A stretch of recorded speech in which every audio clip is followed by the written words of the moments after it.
Sa paglagay nito sa iyong bahay o sa iyong tahanan, ito po'y magdala po ng swerte sa pananalapi. At swerte po ito sa negosyo, sa trabaho, swerte sa buong pamilya ang dulot nito. At taboy kamalasan, taboy po ng negative enerhiya po pag mayroon ka nito. Guys, hindi lamang po maliit na halaga ang pwedeng ma-attract nito. Ito po'y magdudulot po ng sunod-sunod na pera na darating sa inyo. At kaya guys, kung gusto mo malaman ito, panoorin niyo po ang video ito. Ituturo ko po sa inyo. At kung kayo man po'y bago dito sa ating YouTube channel, huwag kalimutan, subscribe, hit the bell button for notification para ma-notify po kayo sa mga susunod nating mga videos.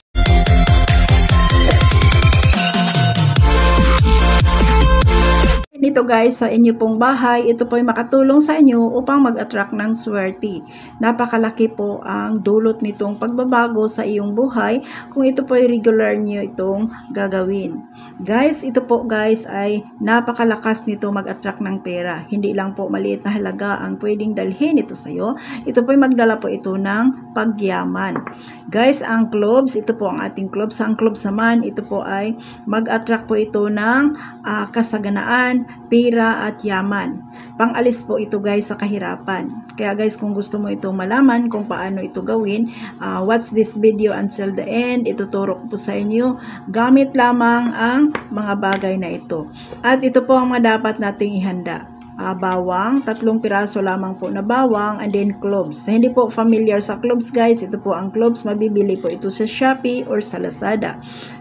At kailangan din natin dito guys ang tubig. Ang tubig naman, ito po ang tubig natin gagamitin.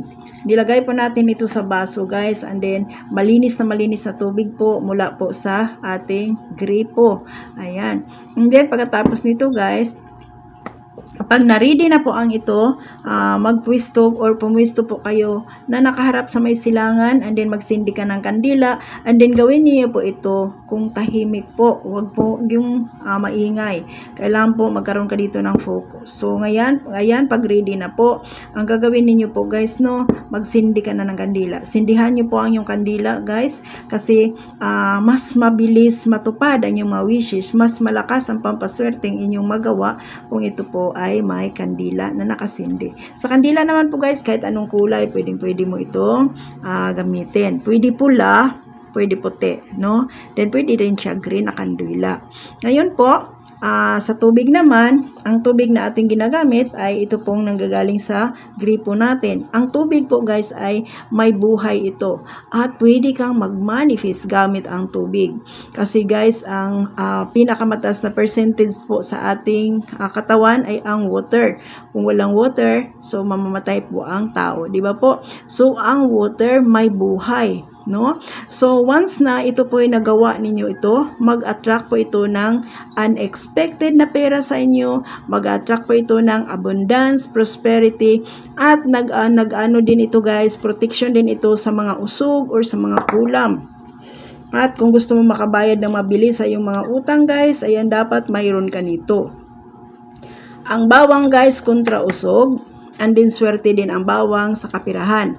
Ang cloves naman ay swerte ito sa pananalapi, no, sa kapirahan natin. At swerte po ito sa mga sugal-sugal dyan, or pampaswerte talaga ito sa pera. At hindi lamang po maliit na halaga ang pwedeng dalhin ito sa iyo. Nag-attract po ito ng napakalaking halaga po ng pera na pwedeng ikabago agad ng buhay mo at ng pamilya mo. So ngayon po, ang gagawin natin dito guys, unahin natin itong ating bawang. Ang bawang po guys, 3 piraso lamang po na bawang. Ganito po, no? So, balatan mo ito guys. Tanggalan mo ito ng balat. Ganyan po. Yan, tanggalan siya ng balat guys. Alam po nyo guys, nakagawa na ako nito, and nagulat ako, no, nagkaroon ako ng pera na hindi ko talaga iniisip na magkaroon, no. Yan, lagay siya dyan. So kailangan po itago mo lang yung mga balat guys, kasi pwede mo siyang gamitin pampausok po mamayang hapon, no.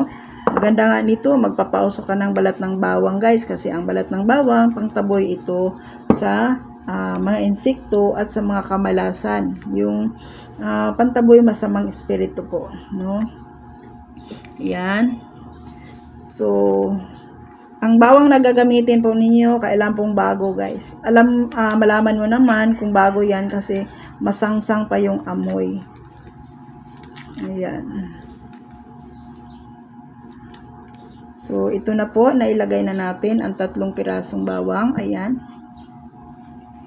Pagkatapos nito guys, ipasok natin or isunod natin ang cloves. Ganyan po. So, ito po, tapos na po ang ginawa nating pampaswerte. Pampaswerte sa pangkalahatan, pampaswerte, pangtaboy sakit, pangtaboy problema, pampaswerte po ito sa pananalapi para mabilis mo matupad ang iyong pong mga wishes or ang iyong pong mga pangarap. So, ngayon po guys, dapat po madasalan po ito, no? At ang una mong gagawin, nito, mag-wish ka. Before ka mag-wish, kailangan po inhale, exhale ka muna. Kahit ano lang, 3 beses. Inhale, hinga ng malalim, then exhale. Inhale, exhale. Inhale, exhale. Bakit? Kailangan mo mag-inhale, exhale guys para maganda ang resulta sa gagawin ninyong pampaswerte. Ngayon po guys, hawakan nyo po ito sa iyo pong kanan na kamay, paganyan po. And then, dasalan po ninyo ito guys. Yan, dasalan po ninyo ito ng taimtim. Hilingin po ninyo dito na sa pamamagitan nito, magkaroon ito ng bisa, pangtaboy malas at magdala ito ng swerteng tuloy-tuloy sa inyo. Malaking pagbabago ng iyong buhay guys pag mayroon ka nito. So guys, kahit anong klaseng kahilingan pwede kang humiling dito. I attract money. I am a money magnet. Money come to me continuously. Makatanggap ako ng sobrang laki ng halaga ng pera. Suswertihin ako sa araw na ito, sa araw-araw, sa buong buwan, sa buong taon. Magbago ang takbo ng aking buhay kasama ang aking pamilya. I claim it. Makatanggap ako ng napakalaking halaga ng pera. Yayaman ako, yayaman ako, yayaman ako. I claim it, I claim it. Thank you, thank you, thank you, thank you, universe. Pagkatapos nito guys, ang gagawin niyo po dito, doon mo ito ilagay sa likuran ng inyong main door. Sa likod mismo guys, no? So guys, itago mo lang yan dyan pag may taong pumapasok sa inyo na hindi ito makita, no? At ito po, magdala po ito sa inyo, imbita po ito ng positive energy, magdala po ito sa inyo ng swerte sa pananalapi. Hindi lang po maliit na halaga ang dulot nito. Ito po ay mag-attract ng sobrang laki ng halaga ng pera na pwedeng ikabago agad ng buhay mo at ng pamilya mo. So ayun guys, ano pang hinihintay mo? Cloves, bawang at saka tubig. Ito lamang po guys, pero magdala ito ng kasaganaan at pagbabago ng iyong buhay. Good luck sa inyong lahat, at kung kayo man po ay pinalad sa videong ito, bumalik po kayo dito guys, and then mag-comment kayo. Masaya po ako na mababasa po ang iyong comment. So ayan guys, ang paggawa po nito, gawin mo po ito kahit anong araw. Pero pinaka-the best na araw sa paggawa nito, araw ng Martes at saka araw ng Biyernes. Maganda ito ngayong Biyernes po, first Friday po ng June. Gumawa ka nito. Ito po ay magdala sa inyo ng kasaganaan sa buong buwan hanggang sa mga susunod na buwan. At palitan lamang po ito guys, pag sa tingin po ninyo madumi na, palitan po ninyo ito ng panibago po. At usually guys, 2 linggo pwede mo na siyang palitan. And then maglagay ka ng panibago po. So ayan, maraming salamat po. So kung nagustuhan po niyo ang ating topic ngayon, huwag kalimutan i-like, i-share ang ating video, at i-subscribe na rin po kung hindi pa kayo nakapag-subscribe. Don't forget to hit the bell button, bill all, para ma-notify po kayo sa mga susunod nating mga videos. Thank you so much. Swerteng hatid sa lahat. God bless everyone. Mag-ingat kayo palagi guys. Bye!